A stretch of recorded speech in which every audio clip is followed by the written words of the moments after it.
That's right, the oldest Call of Duty games, COD 4, World at War, Modern Warfare 2, Black Ops 1 and 2, Modern Warfare 3 have all recently gotten a stealth update on Xbox 360, as for the last 4 to 5 years, these games have had broken matchmaking. And if by magic, this week, Microsoft and Activision have fixed the matchmaking on all of these old games. This means if you're playing these games on the original Xbox 360, Xbox One, and the most recent Xbox Series S and X, you can play these games in backwards compatibility and get into online matches instantly. I jumped onto Black Ops 1 and I instantly got into a multiplayer game, and it felt like I was transported back into 2010 and 2011. And in this video, I'm going to be showing you how these old CODs run on the current Xbox Series X and S with backwards compatibility, and discuss what exactly was the problem for so many years. Now, as to why Microsoft and Activision have suddenly fixed this problem for all the old CODs, we actually don't have an answer, but it is extremely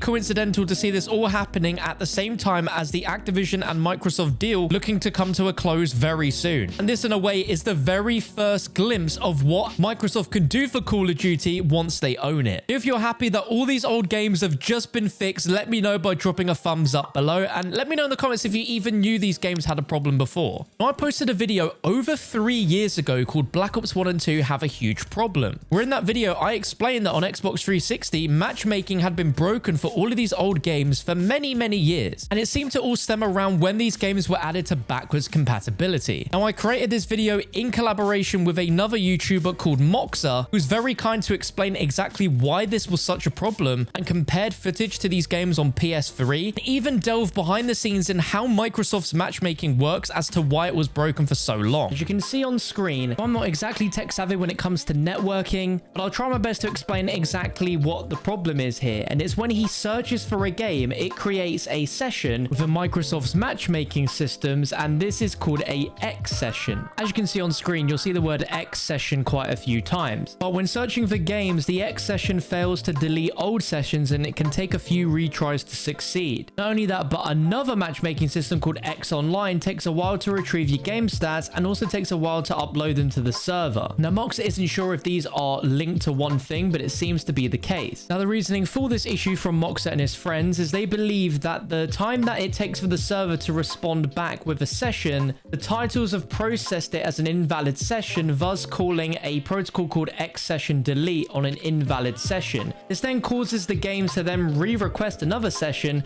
but the server is already processing the first request and then some. And that's where you get this race condition, where the game is stuck in an endless loop until the game sends a request at the perfect time that the server responds back with a correct session. And this might explain why sometimes you'll get into a game instantly, and other times it can take you 30 seconds or even longer so than that. And in those extreme circumstances, it never seems to sync up, and it gives you a connection to Xbox Live interrupted. Now, Moxa also explains that this can sometimes not be a thing you will experience at all. You experience the game and the matchmaking as it normally should be across these games, but then other times this will randomly kick in and happen. Another thing he explains pretty well is that when backwards compatibility got introduced for these games, Activision had to rebuild their back-end infrastructure to support backwards compatibility, and perhaps there was a misunderstanding between Microsoft and Activision on exactly how to handle the servers, and that there's issues there, which is why a lot of the time with Black Ops 1 and Black Ops 2, as you've seen in this video, there's a lot of random game freezing and loading screens that were never originally there before. Just tarnishes the preservation of these old classic games, which we all want to keep as close to the original experience as possible. From all that information there, it is clear that it was always a Microsoft issue, and perhaps secretly for a while Microsoft have been upgrading the backend for the servers for the backwards compatible versions of these games, so when the acquisition gets approved and Microsoft actually own Activision and all these old COD games, they can immediately begin fixing all the issues that these old games have. And when you consider that there's a great chance that all these old games are going to be on the Game Pass at some point, they will want to make sure that those games are in the best shape possible, being able to play online and the matchmaking be absolutely fine. And this makes me extremely happy, because now several different generations of Xbox console can now play all these old games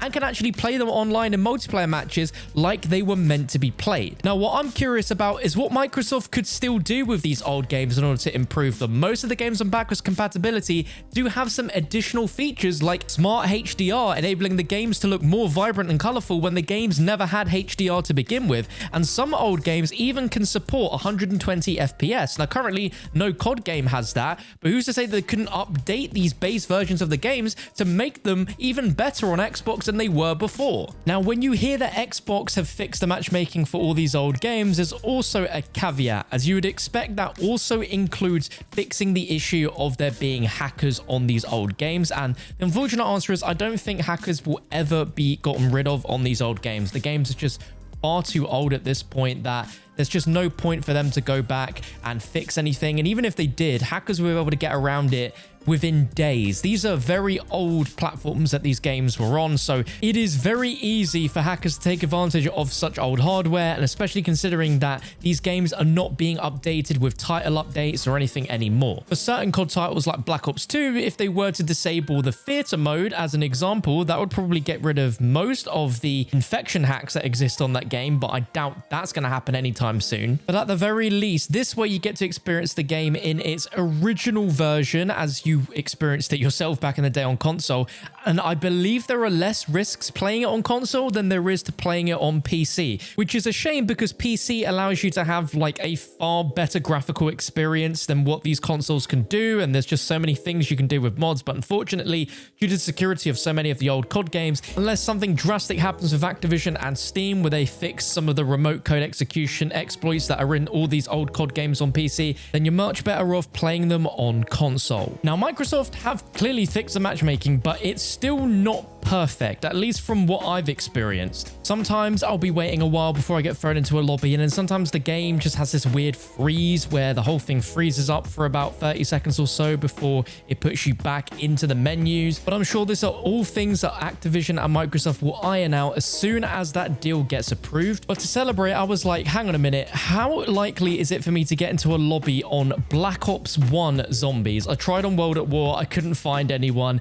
but on Black Ops 1 Zombies, I actually found a public match of Kino de Toten, and again, it just transported me back to 2010 when Black Ops first came out, and that excitement of playing public matches on zombies and not knowing what was going on. It was a very surreal experience. What was also pretty surreal is just how low some of the levels of players were in these games, which proves that in retaliation to this brand new thing that Microsoft have done to fix matchmaking, there are a considerable amount of brand new players who maybe played these games back in the day but didn't have their account transfer over, or have never played before and just want to reminisce on the old versions of COD by playing them for the first time ever, which is very, very crazy to see. But let me know your thoughts on this down below in the comment section if you're going to be jumping onto your Xbox to play these games now on backwards compatibility, and if so, what Call of Duty game are you choosing and why? Let me know.